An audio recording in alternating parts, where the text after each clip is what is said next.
Remember all the times where you were afraid that you didn't know the outcome and it turned out okay. And by the way, you were never alone. The Creator was with you all along.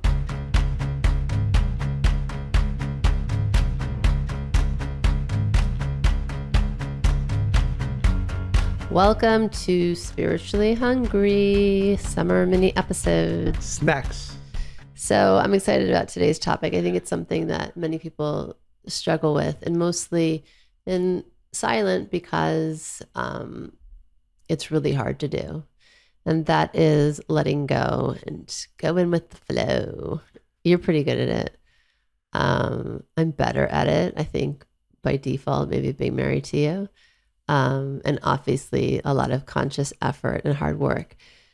But I think that part of the issue is it's very easy to say, just let it go. In fact, there are many songs about it, Frozen.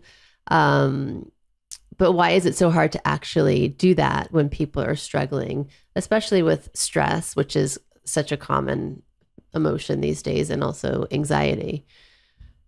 So first I want to comment on the phrase, just let it go, because ultimately, of course, that is the right answer, but it sounds harsh, especially when somebody is going through the difficult emotions of stress, anxiety, fear, phobias, and it's overly simplified and it's not really actionable just by saying, let it go. Okay, great. I'm telling my mind to let it go. Well, but how do I do it? Funny Bob Newhart skit. Oh, I know. Just stop it. That was one of my favorite. It's in Rethink Love. For those who, you should check it out. It's a really funny segment, but it can feel dismissive, and especially if somebody is suffering in their situation. Well, suffering, there's many levels of suffering, right? And also depends on the person, right? Some people really suffer, and for good reason. Other times, not so much, right?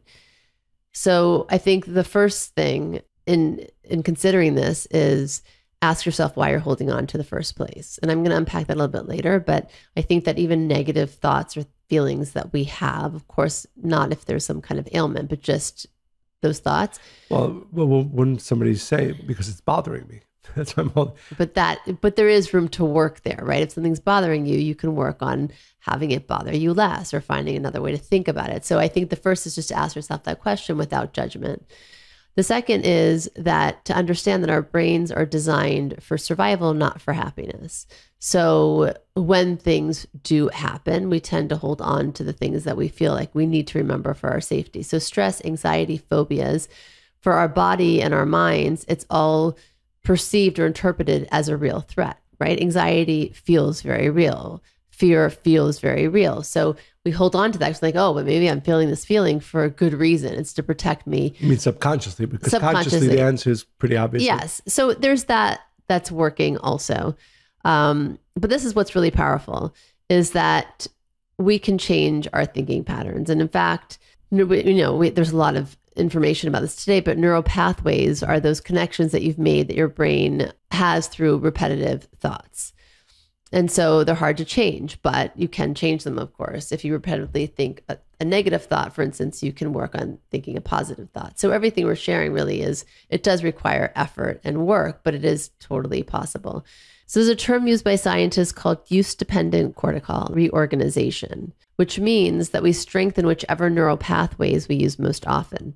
And some neuroscientists like to say this. It's a cute way of remembering it. Neurons that fire together wire together. Our brain is malleable and it isn't fixed, so we can ultimately change the way we use it. Absolutely. And what comes to mind, again, this is a very big topic, but I think as hopefully we're inspiring our listeners over the summer months to maybe focus on certain areas. When I think about letting go, and it's something that I spend a lot After of my we think effort. About Frozen, anytime I hear that, I just start to go out like in song in my brain. That's a good thing. Don't let that go. That's a good thing. But for me, it's always the futility of not letting go, right? Because if you ask yourself the question, what benefit do I get from holding on to the hurt from that person, from this situation, the upset from that one, or even the anxiety of something in the future? Clearly, it's futile. But there's that subconscious, that, as you said, maybe part of our brain that says, no, I need to hold on to this hurt so I know not to trust that person and so on. But the reality is, I think if we're honest with ourselves, there is no benefit to holding on to most things and not letting go. The thing is, though, the more a person stays in that state of mind, right? If that is how they think day in and day out, it really does feel, I just want to acknowledge that, right? It really feels like it's an impossible hurdle to overcome. Absolutely. But I would actually use that as an argument or hopefully inspiration to let go, because if you're a person who does not let go from year, I don't know, when does it start? 7, 8, 9, 10. And then you're 20 years old and still you're not letting go. And then 30, you're still a person who doesn't let go. At a certain point, it gets much more difficult. But then exactly. That's just who you are. So I would strongly embrace, or at least hopefully awaken within our listeners, the desire to embrace the fact that I want to become a person who lets go in all things and then in crazy things. Because there's only one or two ways you go in life. You become a person who holds on to, remember, of course, here we're talking about negative things. We're not talking about holding on to positive things. Which we do far less, by the way. Yes. You want to become that person who's able to let go. It's really a superpower you want to develop. So that's really important to understand. It's not just, oh, I won't let go of the hurt of this guy who just said something nasty to me, but tomorrow I'll find an opportunity. No, it has to become a training, a muscle that we develop. And trust me, it makes life much more enjoyable if you are able to develop your capability to become a person who's by nature over time, because you do it over and over, start in the small things, but consciously let go. I think also another tool that could really help is I think sometimes if we understand what's happening in our brains, then we might not just think that, oh, I'm a weak person or I'm not, that positive or spiritual, and that's why I can't get past this. So there's something called negativity bias, which is that we tend to hold on and pay more attention to the negative information or feedback we receive versus the positive. So just know that that's something that does occur. So for instance, again, this is something that was set up for our survival in ancestral times. If, for instance, we were hunters and gatherers and we were going through caves, searching for different things. Let's say the first cave, we went through 7 caves. The first cave was, we came across a natural hot spring. The second cave, we found berries at the entrance. The third cave, there was a bear. Which one do you think that you're going to remember? And also you're going to go back and warn your friends about this time you encountered a bear. And it's necessary if you're in that environment because it's for your survival. Now, today we have many options. So again, we need to choose a different way to operate. And know this, right? Just a few facts. Because of negativity bias, we believe something negative faster than we believe something positive. We react more strongly to negative stimuli. We're very vulnerable to negative information coming from others, and it takes less evidence and less people to convince us of something negative. So for example, imagine you had someone working on your home. If they tell you they found gold coins hidden under your floor, you'd have a ton of questions, I'd imagine. Where are they? How many? How old are they? How much are they worth? If that same person told you they had found an aggressive termite infestation, you'd have questions about how to take care of it. But you probably wouldn't ask any questions to verify the existence of the termites. Because we need far less evidence to believe bad things than we require to believe good things. There's a book called In the Power of Bad by John Tierney and Roy Baumeister. And they explain the myriad ways of our brains, not to mention the media and society, focus on the bad to discount the good. As they put it, we humans are wired to be devastated by a word of criticism, but unmoved by a shower of praise.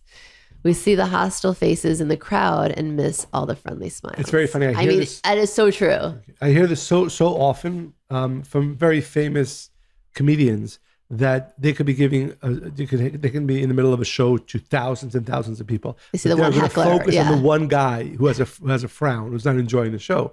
And again, all to say, it is how our brain is wired, but it's not fixed. Not only is it not fixed, it's our job to change it.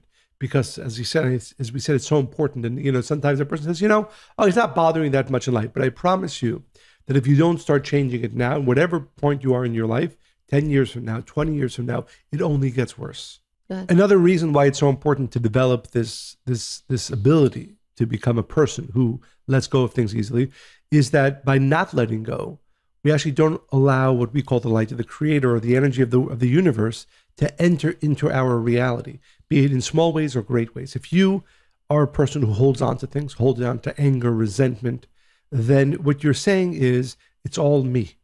There is no greater plan here. There is no greater force here. And that consciousness, by and within itself, actually stops what we call the light of the creator, or we can call the energy of the universe that has positive intentions and plans for you to enter into the situation. So not letting go, or more importantly, not actively training ourselves consistently to let go, actually precludes many positive benefits and blessings and good things from entering into our life. Yeah. So that's exactly how we stop the cycle. There's 4 steps. That is one of them. That was my 4th one. But ultimately, it's just not trusting the process of life. It's worried that things are not going to go for your greatest good, that it's not going to turn out in a positive way. It may not be the way you intended, but it will still be positive, right? So it's really learning to trust the process of life and really flipping the script to do that. So just a simple way to, I think, shortcut that process into living that way is to remember all the times where you were afraid, that you didn't know the outcome and it turned out okay. And by the way, you were never alone. The creator was with you all along. So the first time you rode your bike all by yourself, or you rode a horse, or the first time you fell in love, first time you got a new job, all of these, we never had a guarantee of how it would turn out, right? We trusted that when we got on a bike, eventually we would learn and we would be okay and we would enjoy it. We trusted our heart with somebody else when we fell in love. It's all of that. And really, if you look at those very basic examples, think about trusting that force, the creator, in every step of your life, in every process, especially the scary parts. Another tool is, before you can let it go, again, you have to ask yourself why you're holding on to it in the first place. I remember after we had Josh, our second child, and I think those who follow us are familiar with the story, when he was born with Down syndrome, for many months after his birth, and including, 3 months later, I was pregnant with Miriam, I kept waiting for the other shoe to drop. And I didn't want that negative thought, right? But I kept ruminating it over and over and over again. And I realized one day that I was keeping that thought alive, even though I was actively trying to remove it, to let it go, to stop thinking it. It had a hold on me. And then I realized the reason that that thought served me, right? And I researched how many times somebody was struck by lightning. I found all the ways to prove that this negative thought, there was a reason for it. But what I was really holding on to it is that if I was prepared, right? If I was waiting for the other shoe to drop, I would never be taken off guard like I was when he was born, because I only found out about the diagnosis a few hours after his birth. And then I had the physical pain of labor and a C-section, and I had my hormones. I just never wanted to feel like that again. It wasn't even so much that he was born in a different, with a different circumstance. Everything I think I was prepared for and I could get my head around and I could even embrace, but I never wanted to feel that feeling again. So once I realized that, I was like, oh, and then I never had the thought again. So realize why you're holding on to it. The second is, so this will be the third, get clear on what it is that's within your control and what is not. So often we try to control every situation. Some things are impossible to control. And having that tug of war with yourself and your mind and your thoughts is a dead end and a waste of time. Instead, embrace the unknown, and instead of letting go, I like the word surrender to the possibility of something amazing and beautiful, and follow that narrative in that direction. And the last is, and this is the Bob Newhart part, stop catastrophizing, stop magnifying, stop conflating. We do this so often. We imagine the worst case scenario and we run with that. And we live our days actually thinking about the worst thing that could happen rather than thinking about all the positive things that could happen. If you ask any person on any given day, where are you spending most of your time? Is it really about all the positive, amazing things that you can create? Or is it about the negative things that might happen, that you've seen happen to other people that scare you? And it's one of my favorite children's fables, Chicken Little. He runs around, he's walking around through town, and one day an acorn pings him on the head. And he looks up, oh my God, the sky is falling. And he runs around telling everybody the sky is falling because he got hit on the head with an acorn, right? So I think often we run around in our lives like that. So those are 4 things that we can just stop doing and use these tools to create that change. And I think summertime is a great time to be inspired to do this. And I guarantee you that if you become a radical surrenderer or radical releaser of emotions, you will see that you are opening yourself up to things that are greater than you can even imagine. So what does it mean to let go to me? What does it mean to you in a word? besides letting go? That would be the most obvious one. I would say not caring. It's not one word, but For me, it means freedom, because when you live in that way, then you have the freedom to actually do whatever you want. You have the freedom to not care what people think about you. You have the freedom to live a life that you desire. You have the freedom to do whatever you want. It's a really powerful thing. So one last thing for anybody who really is struggling, if those negative thoughts are taking over to the point where you can't make it through the day, what's the next step? And I would say connection, reach out to people. So often we think we have to suffer in silence or suffer alone. And I don't believe in suffering. I think that far too often we don't reach out and kind of look for those lifelines.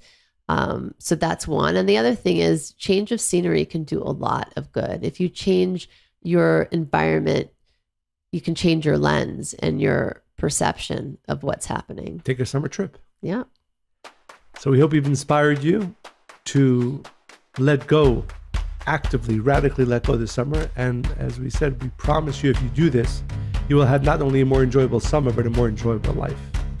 Stay spiritually hungry and wear sunscreen.